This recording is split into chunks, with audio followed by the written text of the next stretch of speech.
보통 사람들은 살아가면서 희망이 변해서 실망이나 절망이 되는 경험을 종종 하게 됩니다.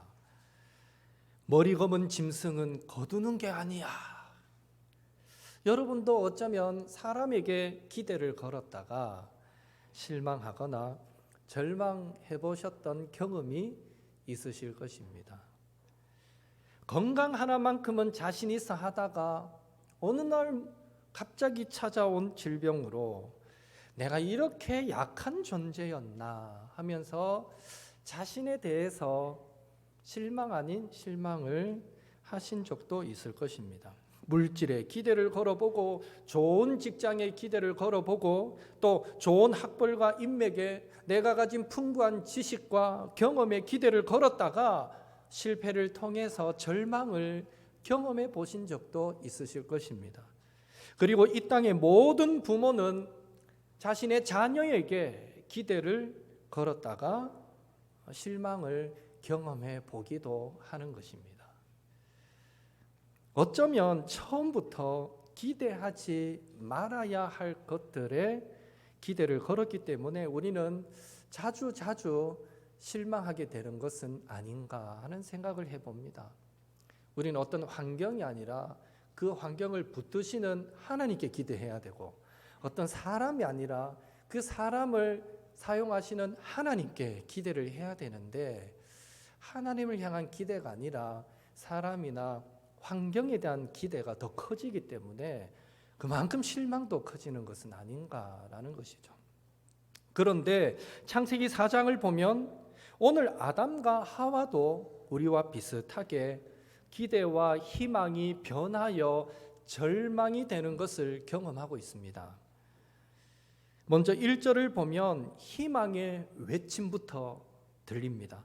내가 여호와로 말미암아 등남하였다. 내가 여호와로 말미암아 등남하였다. 저는 아들이 없습니다. 이 기분을 모릅니다. 저는 내가 여호와로 말미암아 등남하였다.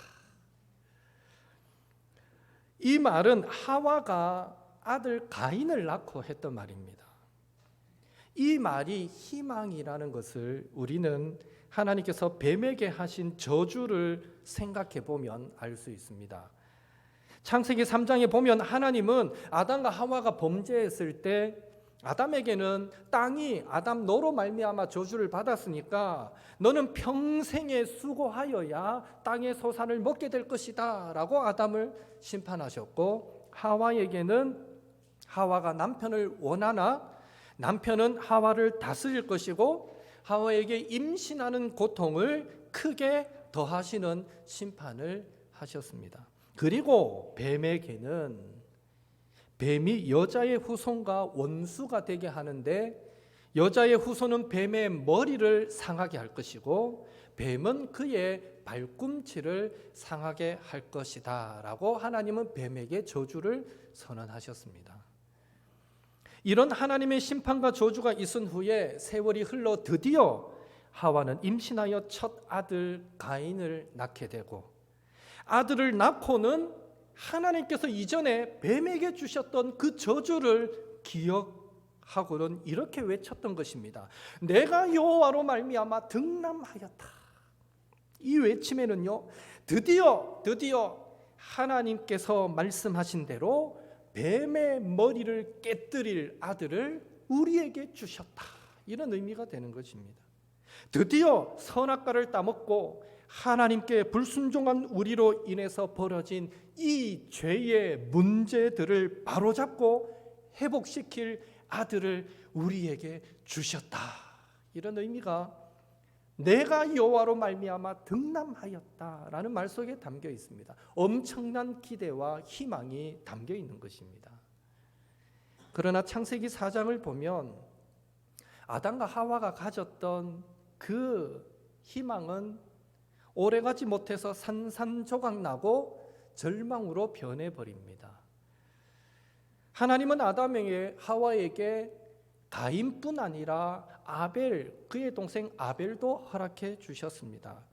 하나님께서 뱀의 머리를 상하게 할 아들을 둘이나 주셨으니 아담과 하와는 그 두 아들에게 얼마나 큰 기대와 희망을 걸었겠습니까? 그런데 안타깝게도 뱀의 머리를 상하게 하고 죄의 문제를 해결할 줄 알았던 가인이 동생 아벨을 죽이는 엄청난 비극이 그 가정에서 일어나고 말았습니다. 불의의 사고로 자식을 잃어도 부모의 마음은 그 어떤 것으로도 위로받을 길이 없는 엄청난 고통을 느낄 수밖에 없는데, 하물며 자신이 낳은 아들이 또 다른 아들을 그것도 고의로 계획적으로 살인하였으니 이 얼마나 아담과 하와의 마음은 정말 고통스러웠겠는가 하는 것입니다. 이 비극적인 사건을 통해 아담과 하와는 자신들을 무너뜨린 죄, 그 죄가 다시 그들의 아들이었던 가인과 아벨을 철저하게 무너뜨리는 아픔을 경험하면서 죄가 이렇게 무서운 것이구나 하는 것을, 이 죄의 심각성을 뼈저리게 깨닫게 되었을 것입니다. 생각해 보십시오. 아담과 하와는 고작 하나님의 말씀에 불순종하여 선악과를 따먹는 죄를 지었는데, 물론 우리는 지난 시간에 살펴본 대로 선악과를 따먹는 그 불순종의 죄는 하나님께 대한 반역이다라고 말했습니다. 그 죄도 작은 죄는 아니지만 이후에 그의 후손들에게서 일어날 죄에 비하면 사실 고작이라는 표현을 쓸 정도로 작다고 느껴집니다. 아담과 하와는 선악과를 따먹는 죄를 지었는데 그 죄가 아들 가인 때에 가서는 시기, 질투, 분노로 인해서 형제 살인죄로 그 죄는 확산하게 되었고, 또 그 죄가 손자 라멕 때에 가서는 단순히 자기 몸에 상처, 작은 상처 하나 낸 것 때문에, 즉 이유 같지 않는 이유로 사람을 때려 죽이는 아주 잔혹한 살인죄로 확산하는 것을 보게 됩니다. 그리고 그 죄는 오늘날까지 확산하여서 우리 사람의 인간성을 얼마나 파괴하였는지 모릅니다. 한 예로 오늘날에 수시로 일어나는 많은 사건들을 보면 부모의 재산을 빨리 상속받으려고 밤에 자고 계시는 그 부모님 집에가 불을 놓는 그런 자식도 있었고요. 심지어 청부 살인까지 해서 죽이는 일도 일어났던 뉴스를 들어본 적이 있습니다. 뭐 그뿐만이 아니죠. 청부, 납치, 어린이 유괴, 어린이 성폭행, 심지어 지나가는 사람 그 눈빛이 마음에 안 든다고 묻지마 폭행. 그 얻어 터진 사람 얼마나 황당하겠습니까? 뭐 자기 눈빛이 그러고 싶어 그런 것도 아닌데. 묻지마 폭행. 이런 시대에 오늘 우리가 살아가고 있습니다. 이런 사건들이 바로 우리 인간성이 얼마나 파괴되었고 얼마나 죄로 물들어 있는가를 잘 보여주는 단적인 예가 되는 것입니다. 그런 의미에서 창세기 4장은 이 죄의 무서운 확산을, 즉 죄는 암세포와 같아서 온전히 그것을 제거하지 않으면 그대로 있는 것이 아니라 환경과 조건만 맞으면 급속도로 퍼져버리는 이 죄의 심각성을 오늘 창세기 4장은 우리에게 잘 말해주고 있는 것입니다. 오늘 나누는 말씀의 목표는 우리 개개인의 삶 속에 악이, 죄악이 확산하지 않도록 하는 것인데요. 그런 의미에서 오늘은 4장을 통해서 죄의 확산이 어떻게 이루어지는가에 대해서, 그리고 그 죄의 확산을 막으시는 하나님의 국률에 대해서 잠시 우리가 함께 나누면서 은혜 받기를 원합니다. 첫째로, 죄는 덫처럼 우리 주변에서 우리를 기다리고 있다라는 것입니다. 요즘은 야생동물 보호 때문에 산에 덫을 놓는 것은 불법입니다. 그러나 예전에는, 옛날부터 짐승을 잡는 가장 효과적인 방법은 그 짐승이 다니는 길목에 덫을 놓는 것이었습니다. 짐승의 발이 그 덫에 걸리기만 하면 뭐 빠져나갈 방법이 없기 때문이죠. 가장 좋은 방법입니다. 죄도 마치 길목에 놓여 있는 덫처럼 우리 주변 곳곳에 지뢰처럼 그렇게 놓여져 있습니다. 그런 의미에서 하나님께서 아벨의 제사만 받으시고 가인의 제사를 받지 않으셨을 때 5절에 보면 가인은 몹시 분하여 안색이 변했다라고 기록하고 있는데요. 그것은 가인이 죄의 덫에, 시기와 질투와 분노라는 덫에 걸려들고 말았다라는 것을 의미하는 것입니다. 여기서 우리가 놓치지 말아야 할 것은 가인이 지금 시험에 들고 죄의 덫에 빠진 것은 그가 난잡한 생활을 하다가 그렇게 된 것이 아닙니다. 가인은 제사 드리다가 예배 드리다가 시험에 들고 결국 살인이라는 죄의 덫에 걸려들고 말았다라는 것입니다. 이런 사실이 우리에게 주는 교훈은 죄가 틈타지 못하는 영역은 없다라는 것입니다. 모든 곳에 죄는 틈탈 수 있다라는 것이죠. 그래서 우리는 예배를 드리기 위해 교회를 오면서도 잘못하면 시험에 들거나 죄를 지을 수 있습니다. 교회 오는 차 안에서 막 가족끼리 대판 싸울 수 있는 거죠. 심지어 우리는 예배를 드리다가도 시험에 들거나 죄를 지을 수도 있는 것입니다. 결국 죄는 삶의 도처에 덫을 놓고 우리를 기다리고 있기에 우리가 주의하지 않고 경계하지 않으면 우리의 삶은 어느새 암세포로 뒤덮이는 것 같은 모습으로 죄로 뒤덮일 수밖에 없는 것입니다. 둘째로, 죄가 길목에 놓여 있는 덫처럼 우리 주변에 놓여 있기에 수시로 죄의 유혹이 다가오기에 우리는 죄를 다스려야 한다라는 것입니다. 죄를 다스려야 한다는 것입니다. 여러분, 하나님께서 가인의 제사를 받지 않으므로 가인의 안색이 변해서 분노로 가득 찼을 때 하나님은 먼저 가인에게 경고의 말씀을 주셨다라는 사실을 기억해야 합니다. 6절 7절 같이 읽겠습니다. 여호와께서 가인에게 이르시되 네가 분하여 함은 어찌 됨이며 안색이 변함은 어찌 됨이냐 내가 선을 행하면 어찌 낯을 들지 못하겠느냐 선을 행하지 아니하면 죄가 문에 엎드려 있느니라 죄가 너를 원하나 너는 죄를 다스릴지니라. 가인이 마음속에서 부글부글거리는 그 악한 욕망에 따라서 행동하기 전에 하나님은 경고의 말씀이라는 은혜를 가인에게 베풀어 주셨던 것입니다. 하나님은 가인에게 두 가지로 경고하셨습니다. 첫째는 네가 선을 행하지 아니하면 죄가 문에 엎드려 있다라는 경고를 주셨습니다. 죄가 문에 엎드려 있다라는 말은요, 마치 맹수가 사람이나 다른 짐승, 동물을 공격하기 위해서 탁 달려들기 직전에 몸을 바짝 남추고 웅크려져 있는 그 상태를 의미하는 것입니다. 따라서 선을 행하지 않으면 죄가 문에 엎드려 있다라는 말은 가인이 지금 하나님의 경고의 말씀을 듣고 돌이켜서 선을 행하지 않으면 죄는 기다렸다는 듯이 웅크리고 있다가 갑자기 가인에게 달려들어서 죄짓게 만들 것이다 라는 의미가 되는 것입니다. 둘째로, 죄가 너를 원하나 너는 죄를 다스릴지니라 라고 하나님은 경고해 주셨습니다. 이 말씀은 창세기 3장 16절과 연결지어 생각할 때 훨씬 이해가 빠릅니다. 창세기 3장 16절에 보면 하나님은 범죄한 하와에게 이렇게 말씀하시죠. 너는 남편을 원하고 남편은 너를 다스릴 것이니라.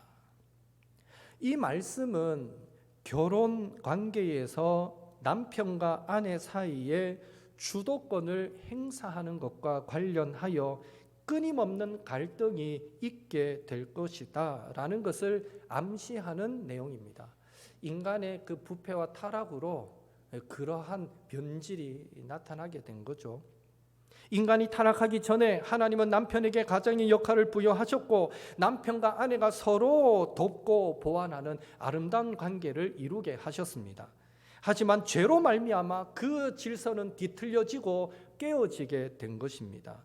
창세기 3장 16절에 너는 남편을 원하고 할 때 이 원하다라는 말의 원어적인 의미는 지배하다입니다. 지배하다. 즉 하와는 아담을 남편을 사모하는 정도가 아니라 거스르고 지배하려고 하는 잘못된 강한 욕망을 품었다라는 것을 의미합니다.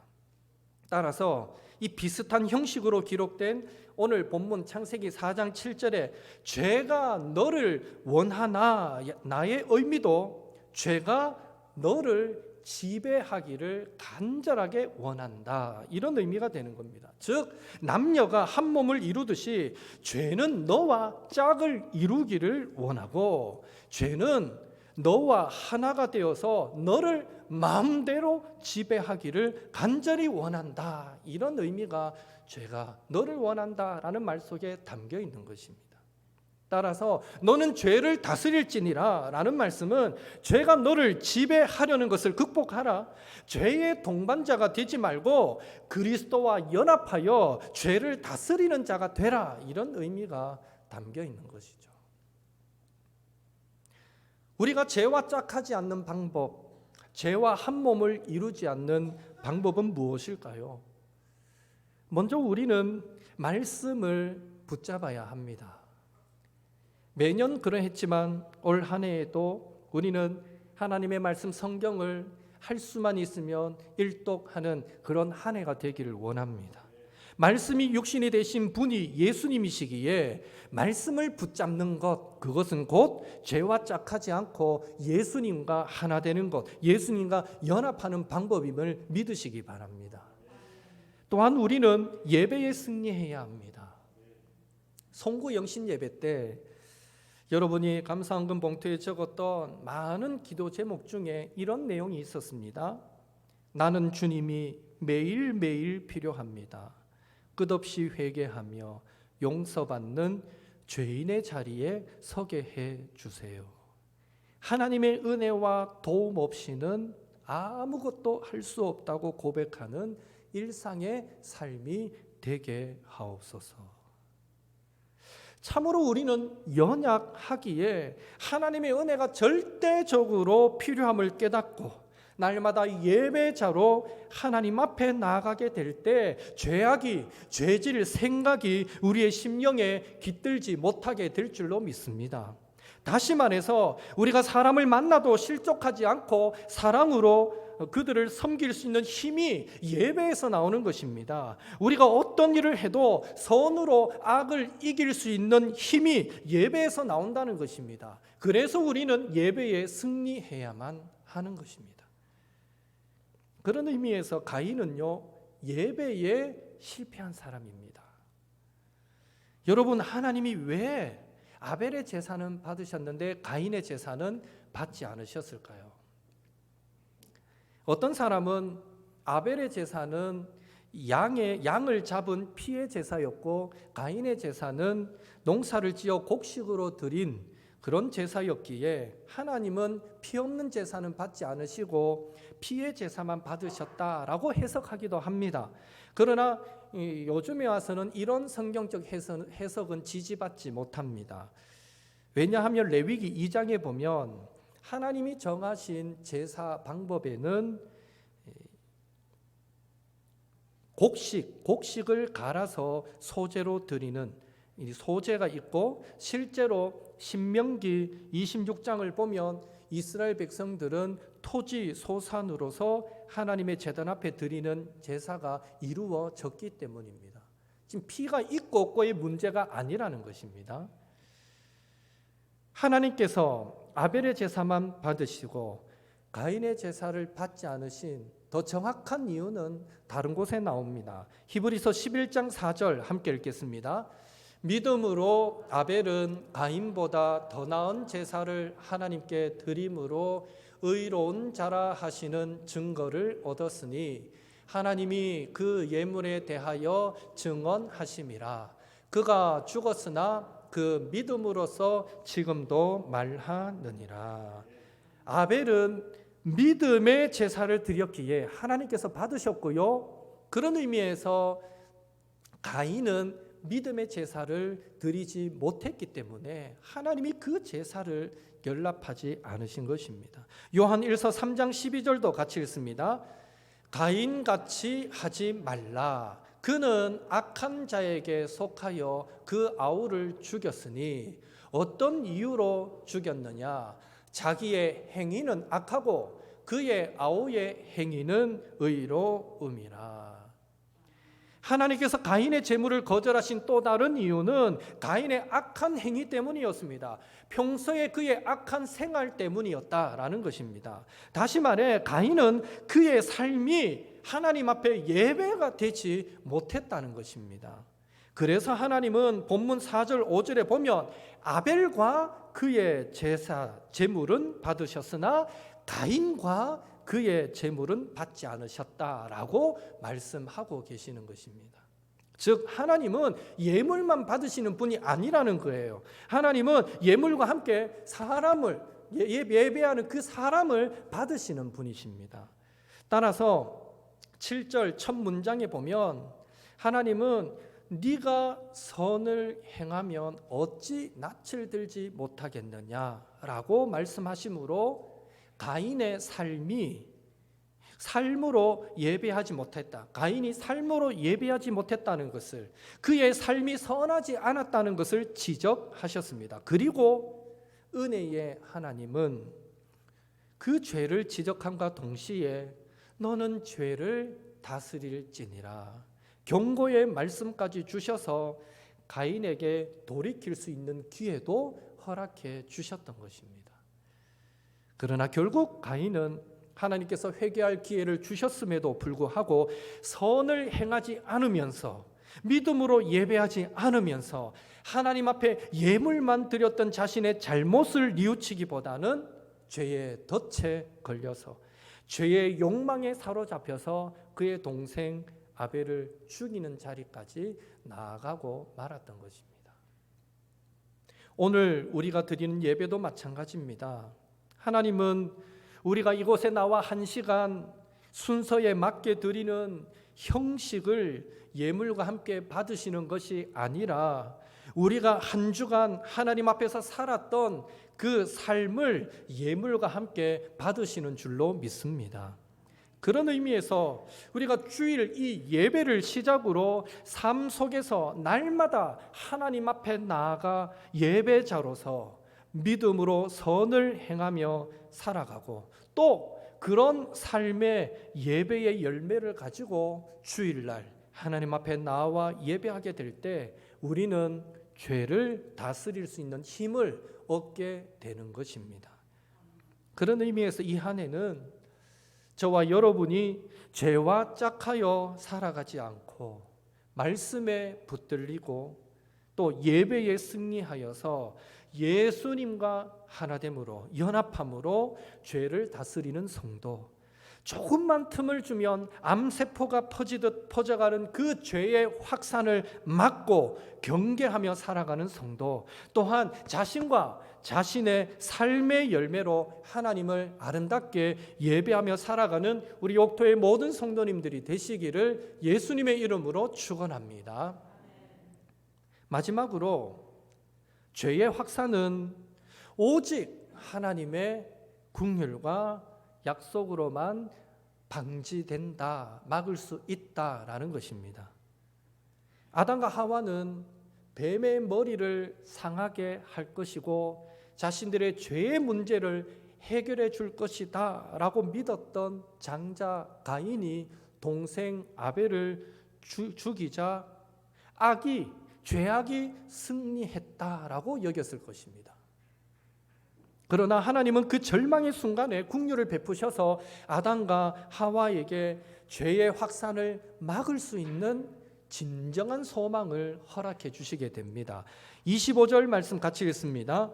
아담이 다시 자기 아내와 동침하매 그가 아들을 낳아 그의 이름을 셋이라 하였으니 이는 하나님이 내게 가인이 죽인 아벨 대신에 다른 씨를 주셨다 함이며. 아벨은 죽고 가인은 살인죄를 저지른 후에 이곳저곳 유리하는 자가 되므로 아담과 하와에게 모든 희망이 사라져 버렸을 때 하나님은 그들에게 긍휼을 베푸셔서 셋이라는 아들을 주셨습니다. 셋이라는 이름은 놓다, 정리하다, 임명하다라는 의미를 가지는 쉬트라는 단어에서 유래된 이름입니다. 따라서 그 이름의 의미는요, 죄악된 세상을 정리하는 존재, 믿음의 제사로 하나님께 인정받았던 아벨 대신에 이 세상에 다시 놓여진 존재라는 의미가 되고요. 그런 의미에서 오늘 본문 25절에 나오듯이 아벨을 대신하는 다른 씨라는 의미가 되는 것입니다. 이렇게 하나님은요, 아담과 하와에게 아벨을 대신하는 다른 씨인 셋을 주심으로 뱀의 머리를 상하게 하고 죄의 문제를 해결할 수 있다라는 희망을 이어가게 하셨습니다. 그리고 최종적으로 그 셋의 후손으로 오신 예수님, 그 예수님을 통해 그 희망을 하나님은 성취하셨습니다. 다시 말해 아벨의 피는 무고했지만 뱀의 머리를 상하게 하고 인간의 죄의 문제를 해결하기에는 무능했습니다. 아벨의 피는 그 일들을 행할 수 없었습니다. 그러나 셋의 후손으로 오신 예수님께서 십자가에서 흘리신 보혈은 죄와 사망의 권세를 깨뜨리시고 죄에서 저와 여러분을 우리를 구원하실 수 있는 능력의 보혈이 된 줄로 믿습니다. 그래서 이제는 누구든지 예수님의 십자가 보혈을 붙들 때, 누구든지 예수님의 이름을 의지하게 될 때에, 부르게 될 때에 부끄러움을 당하지 않고 구원을 얻게 된 것입니다. 그 십자가 보혈의 능력이 우리를 정결케 합니다. 그 십자가 보혈의 능력이 저와 여러분을 새롭게 만듭니다. 그 십자가 보혈의 능력이 우리의 삶에서 죄의 확산을 막을 뿐 아니라 죄를 청산할 수 있게 만들어 주는 것입니다. 바라기는 하나님께서 우리에게 베풀어 주실 수 있는 최고의 긍휼이 예수님이시다. 그 예수님만이 우리 속에서, 그리고 우리의 가정과 교회와 일터 가운데서 일어나는 죄의 확산을 막을 뿐 아니라 죄의 문제를 근본적으로 청산하실 수 있다. 예수님만이 그렇게 하실 수 있다라는 사실을 믿으시고, 그 능력의 예수님과 한 몸 이루기 위해, 그 능력의 예수님과 연합하기 위해 날마다 하나님 앞에 나아가 예배하시고 말씀을 붙드시고 기도에 깨어 있으려고 몸부림치는 그 모든 자리를 통해서 죄를 이길 수 있는 면역력이 키워져서 우리 삶 가운데 죄를 다스리고 승리하는 역사가 풍성히 경험되어질 수 있기를 다시 한 번 더 예수님의 이름으로 축원합니다. 함께 기도하겠습니다.